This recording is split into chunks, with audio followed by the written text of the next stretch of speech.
I was watching a show named Shezow from 2012. It's about a little cross-dressing boy, creatively named Guy. And he's got a ring with super abilities like Green Lantern. And the ring can't get off of his finger. Because of like a metaphor for being trans, I guess. I can't get rid of that crap either. So I guess it's only fair for him to suffer too. Anyways, this show got one big banging season, and season 2 was cancelled, I suppose, because of the hub rebranding. That's not the right hub. Can you stop that? Oh my god. Last time I did check it and reached 1 million barons. That's if you believe the sources, of course, but I would believe it. Anyways, I don't know if that has anything to do with the cancellation. Let's get into this show. So Guy in episode 1, before he gets the powers, is kind of a sexist. It's like, oh, you know what, this is a guy thing, that's a guy thing, and his little homie who's like the Patrick to his SpongeBob, but more of a fanboy. It's like, hell yeah man, hell yeah bro, we are guys, guy thing, and if you told me they're gay, I wouldn't even doubt it. Guy is like, everything is girly, this is girly, this is girly. Especially organizing things is girly, but throwing stuff, that's what's being a man. That was Aunt Agnes's good china! I still don't know what it means, so I'm like, China. We also get introduced to Kelly, Guy's sister, which is basically this show's Sandy, but she got like nerfed and OCD. Watch the walls, wipe your feet, don't break anything! Within the introduction episode, we see that Guy opens a safe by throwing the ashes of his late aunt against the wall. This is in his late aunt's mansion, and despite of Kelly claiming the ring, Guy takes the ring from her, as she concludes that Agnes used to be Shezow. And despite Guy being totally manly, he steals the ring and speaks of this oath, like the Green Lanterns, which shows that he's secretly into ultra feminine things but pretends not to be because it's the cool thing to be masculine. So then Guy transitions like transsexual Shazam and screeches like Black Canary. He's really suffering. Stop it. Get some help. Breaking a mirror which leads them to the Batcave. This is where we introduced to the AI companion of the original Shezow, and just like me drinking a Coke Diet because that shit's undrinkable, the AI immediately notices that this ain't the OG. And despite of Guy ruining Kelly's dreams of being Shezow, she's still quite chill. Then there's an emergency because there's pirates looking for booty. This show has so many sexual innuendos, or like they say, shut the front door. You know what I mean with that, right? I love the humor, it's on point, but I definitely think it would do a lot better as an adult party cartoon. And you know, that's kind of like unfortunate. I watched South Park when I was a kiddo too. I do think there's like plenty of children who are easy to influence and who might be confused because of it. But I also think that like when you're trans, you probably already know when you were a kid. Like me. Anyways, apologies for the rant, my ladies and gentlemen. I do not wish to make this too political, but unfortunately my existence seems to be quite a bit controversial. So after the test drive in the Shezow mobile, Kylie tricks Shezow into thinking this is confusing, that he can fly. Then they test all of the other rip-off superpowers that Shezow has. So what's the first hero deed? Well, destroying the water tower, I guess. Then we see the Batarang and we see the super speed. Shezow even has a spider sense. So that guy in the car, dressed as Shezow, drives by his dad. And he doesn't like Shezow at all. And he's also a cop. Hashtag awkward.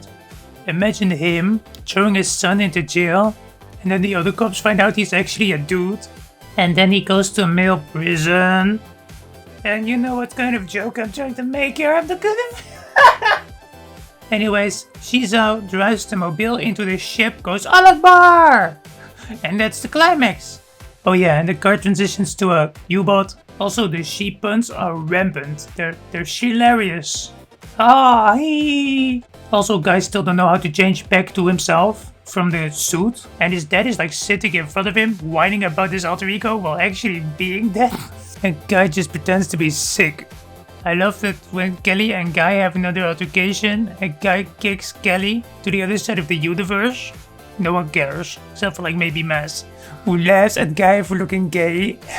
And then they go back to the lair, where the secret phrase is discovered, and where the first episode ends. Very important for context. Okay, so that's literally the first episode I just explained point by point. Sorry copyright gods, I'm gonna burn in hell. Anyways, allow me to explain a few more tropes from this show, and a little bit of a sum up. So it's quite the average superhero show. That was before superheroes were in their prime, after it got milked by Disney, who purchased Marvel. I hope you can hear the suffering in my voice. Please hear the suffering in my voice. So there is a bit of a continuity. It's not always there, but there are certain elements who get added to the universe as the show goes on. Also, why the hell do you have leg hair when you're canonically 12 years old? Don't worry guys, I'm not black. Oh, sorry ma'am. In that case, we clearly have the wrong address. Cry about it. So the show has many colorful characters, one of them being Tara. Tara? Wait, what? You looking old, girl. Last time I saw you, you looked like you were a teenager. Now you look like a middle-aged woman. By the way, that's a joke. This Tara used to be Shezow's sidekick, you know, from the Agnes era. But turned against her, and she's booger themed instead of like rock themed. It's kind of disgusting. Yuck. But I'd still smash with a hammer. Also, it's Tara, not Tara. And I love that despite of Tara starting the fight with Shezow, Guy's dad still decides to invite Tara home to the old home of Aunt Agnes where they live now. Which just kind of shows he's compromised, especially by his own bias. Also, dude, aren't you married? Also, that's literally Agnes's ex-sidekick. Shouldn't she recognize this home? Then we also have Shezow, which is basically the bizarro version of Shezow, because Guy spit out a nail and it landed in some nuclear waste. Makes sense, but not really. Don't actually rub your skin with nuclear waste, it's not gonna give you superpowers, it's just gonna give you a shorter lifespan. Also, Maz usually has a different sort of like sidekick costume and it's usually really like cringy. I don't like it. And usually it's even a plot element, so it's just lazy writing. Well, at least in the Wolverine/Shaverine episode, Maz overcame his own arrogance, so that's good. And yes, just like Superman, Shezow has her own kryptonite. I mean his, or like whoever yields the ring, whatever. What is that, you ask? Oh, well, that's just like having messy hair, and you can fix it by giving her hairspray. Jesus, that's the most Western thing I've ever heard. We also have Dude Pow. It's like the other gender bent version, but the other way around. This one is called Gal. I mean, it's not very creative, but at least it's consistent. In the very first episode that the two meet, Dude Pow is teleported to the universe of Shezow. From here, the Shezow team, especially with the help of AI, help Dude Pow get home. Also, Shezow is canonically connected to the Force and has laser lipstick for some reason. And we also see some well-known tropes, such as the ice villain. Aww, and the penguins are so silly. Penguins aren't evil, they're just misunderstood. And definitely my fan favorite is definitely the candy wrapper, because he talks rapping and he's literally a candy bar wearing sunglasses. I mean, that's adorable. Anyways, let me know what you think of this little cartoon. And if you're still listening to me rambling on about it, maybe you want to watch it for yourself. It's on the Internet Archive if you're really that interested.